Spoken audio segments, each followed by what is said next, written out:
Olá, tudo bem? Eu sou Ricardo Mello, executivo de desenvolvimento setorial da GS1 Brasil, e hoje a gente vai estar falando um pouquinho sobre o uso do EPC-RFD na cadeia desconectada, né?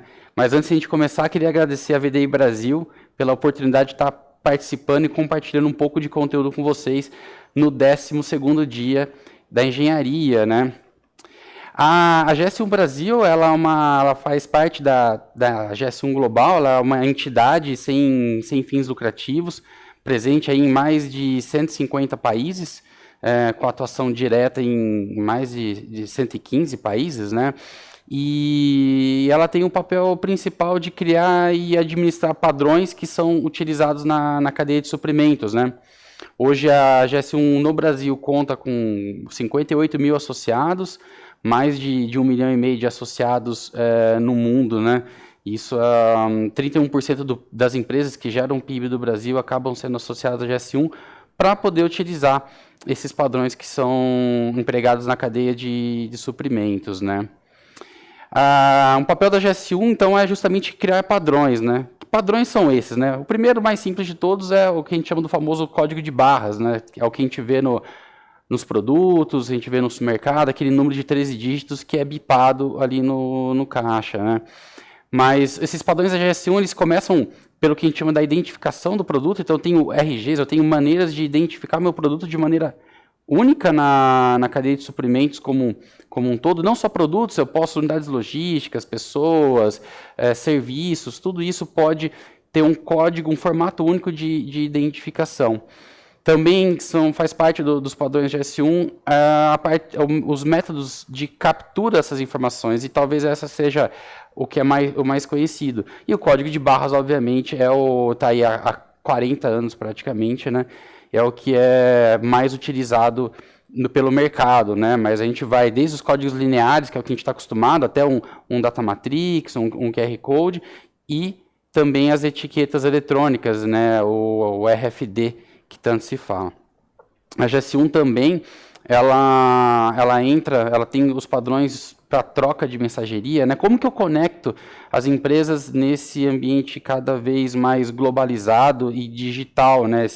Esse ambiente da indústria 4.0, né? Esses padrões acabam sendo fundamentais para que a gente consiga estabelecer, então, uma linguagem única, comum, que todos consigam entender e se comunicar, né?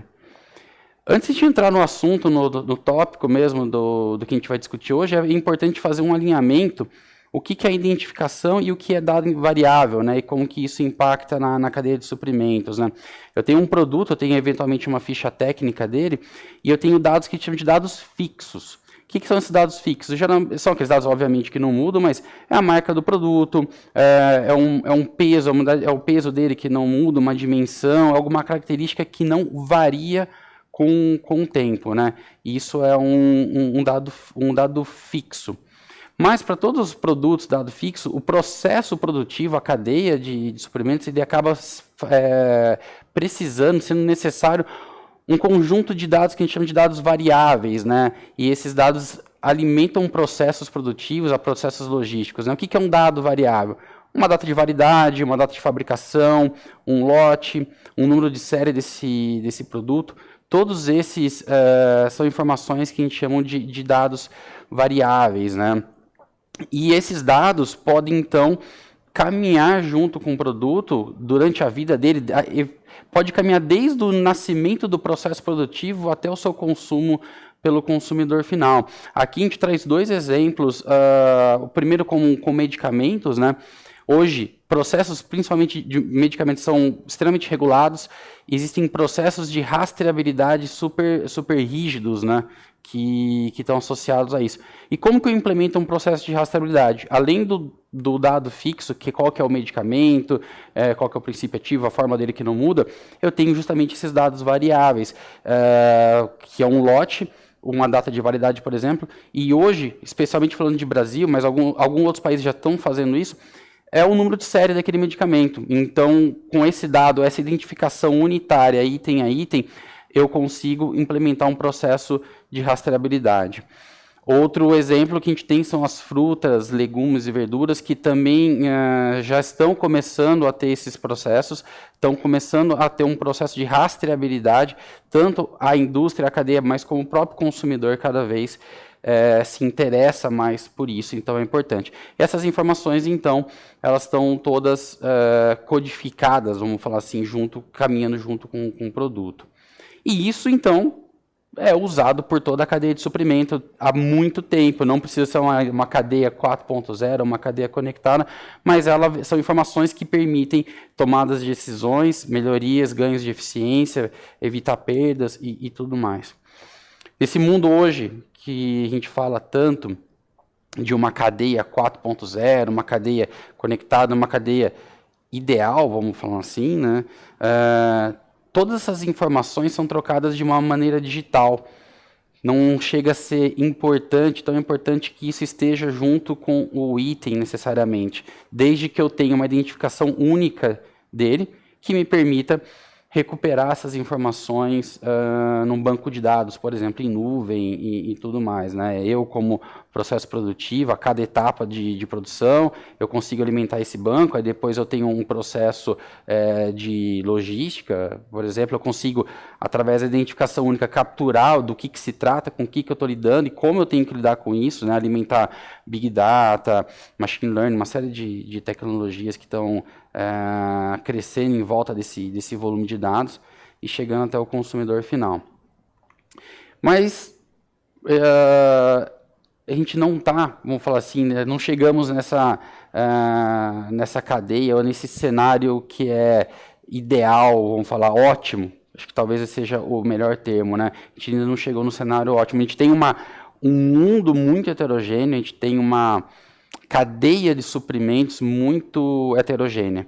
A gente não consegue ter a garantia de que eu consiga fazer as trocas de informações que sejam necessárias de uma maneira conectada.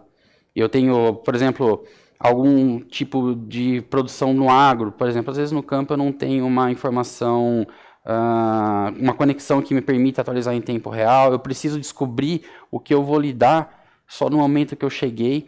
Dentro, às vezes, do meu próprio processo produtivo de manufatura, eu não consigo que meus equipamentos se comuniquem entre si e, eventualmente, só na chegada daquele material, daquele item a ser trabalhado, que eu vou poder tomar uma decisão de como eu vou atuar sobre isso, né? E segue, eu tenho processos logísticos de distribuição e, eventualmente, até o consumidor final, uma venda lá na frente, né? A gente sabe que, infelizmente, são setores diferentes, culturas diferentes, países diferentes, níveis de maturidade diferentes, e a gente precisa estar preparado, então, para conseguir se comunicar, mesmo em um ambiente adverso, vamos falar assim, né? Tradicionalmente, como que então era feito essas trocas de mensagens, essa conversa entre os stakeholders, os elos da cadeia? Tradicionalmente, a gente usava um código de barras, né? E esse código de barras ele permite automações variadas em etapas variadas do ciclo de vida, né? Vamos falar assim, do produto, né? Tradicionalmente, o primeiro código é o mais famoso, que é o código EAN, que a gente encontra no supermercado, nos produtos, mas existem alguns outros códigos que, inclusive, são códigos de tamanho variável e que conseguem carregar dados fixos apenas, como o EAN 13, ou dados variáveis, como o próprio Data Matrix, que a gente vê muito na saúde, e o QR Code. Mas existe um ponto-chave que esses códigos acabam não atendendo às necessidades completas, né? A cada etapa de um processo, eu tenho, eventualmente, atualizações de informações, eu tenho novos status que são adicionados e que isso pode influenciar diretamente a próxima etapa produtiva ou de distribuição, o que seja. Quando a gente usa um código de barras, apesar de ele ser super barato, ele carregar bastante informação em uma área pequena, ele tem um calcanhar de Aquiles, né? Eu não consigo atualizar uma etiqueta dessa. E como que a gente poderia fazer isso, né? Simplesmente imprimindo uma etiqueta nova, com as novas informações, aplicando isso nos produtos e encaminhando isso. quando a gente trata de uma, duas etiquetas, a gente consegue até imaginar que isso seja possível. Mas e quando a gente escala isso para um volume de milhares, milhões de itens, né? Quando eu distribuo isso por toda a cadeia, quando eu tenho várias linhas de produção, isso pode acabar sendo um problema. O processo de atualizar essas informações, ter que gerar uma nova etiqueta, aplicar no produto, ela pode ser lenta, custosa e estar sujeita a erros. Como então que a gente pode tentar resolver esse problema, né? Seria legal ter uma etiqueta que ela fosse, que a gente pudesse reescrever ela sempre que precisasse, né? Uma opção que também é um dos padrões da GS1 são as etiquetas de radiofrequência, né? As etiquetas, alguns chamam de etiqueta inteligente, ou as etiquetas RFD, ou RFID, que muito se fala aqui no Brasil, né? Elas são a tecnologia de radiofrequência. Ela é uma tecnologia de auto-ID, né, de captura automática de dados, que usa ondas de rádio para isso, e eu não preciso, inclusive, ter um contato visual como as etiquetas tradicionais de código de barras têm, né? Outra vantagem da radiofrequência, eu consigo fazer leituras em lote. Então, se eu tenho uma caixa fechada com 100, 200 itens, com uma leitura de 1, 2 segundos, eu consigo capturar todas essas informações. Além da capacidade dela de ter um espaço para carregar informações a nível de identificação do item, né, o número de série daquele item. Para o contexto que a gente está discutindo hoje, uma característica que é super interessante da radiofrequência é a possibilidade de você reescrever a memória da etiqueta durante o processo, durante o ciclo de vida dela, né, que ela está acompanhando o produto. Eu apliquei ela em uma etapa e conforme eu vou caminhando isso por todo o desenvolvimento, eu consigo justamente gravar informações novas e atualizar meu processo produtivo sem ter que trocar uma etiqueta, sem ter que parar meu processo, sem ter que fazer isso item a item, né? Uma estrutura básica de uma etiqueta RFD, da memória que a gente encontra num chip tradicional, é esse. Ele tem basicamente 4 blocos de memória, mas que nos importam, exatamente eu dou destaque para 2 blocos, né? O bloco 01, que a gente chama de EPC, esse bloco fundamental porque ele é a identificação do item, né? Ele carrega o que a gente chama de SGTIN, né? GTIN é a chave de identificação, o número do código de barras, vamos falar assim, né? Que é o número global do item comercial, ele é aquele número único daquele produto, do que a gente está lidando. O S de SGTIN vem de serializado, né? Então tem um número único que identifica o produto, o tipo de produto, pode ser um próprio apontador como esse, pode ser um computador, ou o que seja. Mas eu tenho a identificação a nível de item, eu posso adicionar um número serial, né, que torna a identificação única, né? Então o banco EPC ele é fundamental porque ele é o banco que carrega, então, a identificação única do item.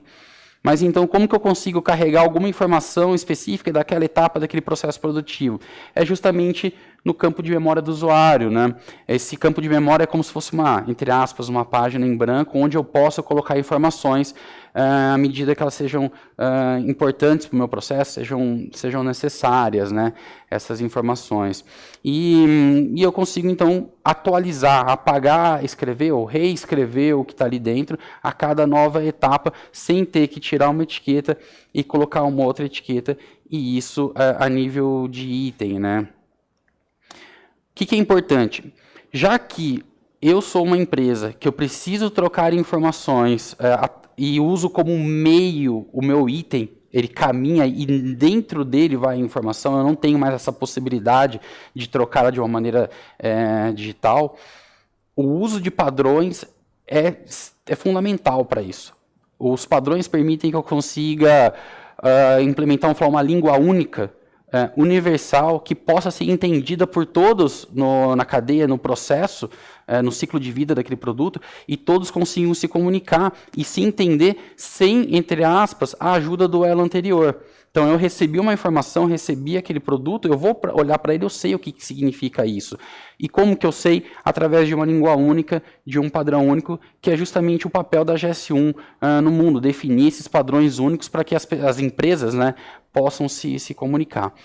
Dentro da memória de usuário de um chip de radiofrequência, eu falei que ele é uma folha em branco, eu posso colocar não infinitas, porque eu tenho limitação física, né, da memória do chip, né, existem tamanhos variados de memória, então isso é um estudo que deve ser feito junto com um parceiro que está implementando, mas eu consigo colocar uma série de informações. E a GS1 define, então, em padrões para que eu codifique essas informações, é o que a gente chama de identificadores de aplicação, né?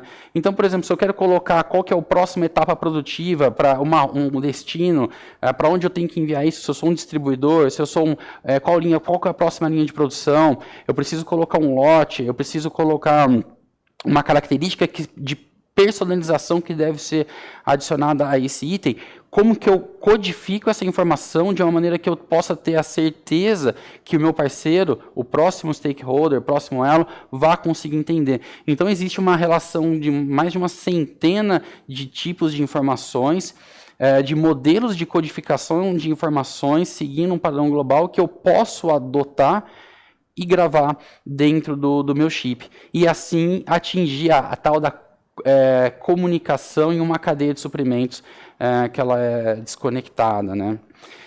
Para quem tiver curiosidade e gostaria de entender um pouco mais, gostaria de experimentar e simular, no site da GS1, a gente consegue ver pelo endereço aqui embaixo, existe uma ferramenta que ela é o codificador, ela codifica e decodifica essas informações. Vocês conseguem experimentar isso, né? Vou deixar o endereço aqui embaixo. Dentro dessa ferramenta eu consigo, então, identificar todas as informações que existem, que são possíveis de serem codificadas, eu posso experimentar isso, eu posso montar esse bloco de informações e atualizar à medida que for necessário, junto também com a identificação do produto ou do ativo logístico, do meu item, do meu ativo retornável, o que seja, né? Então, fica o convite para vocês a estarem visitando esse espaço, experimentando, testando, né? Como que se poderia fazer isso, né? Algumas conclusões, o que a gente pode imaginar disso, né? O pessoal sempre bate muito na tecla do custo da etiqueta de papel, né, versus a etiqueta de radiofrequência. Claro que tem uma diferença, a etiqueta RFD ela é um pouco mais cara que a etiqueta de papel, mas qual é o ganho que eu tenho no meu processo produtivo? Eventualmente isso se dilui, isso se paga, me dá um ROI muito curto, né? Então esse argumento que muitos falam sobre a questão de custo, ela pode ser facilmente superada pelo um desenho de processo que eu tenha esse ganho, essa velocidade, né? Regravar essas informações, então, isso é fundamental, me dá velocidade. Como isso pode ser feito de maneira automática, sem interação com o item de uma maneira física, me ajuda a evitar erros, né? Isso é bastante importante, né?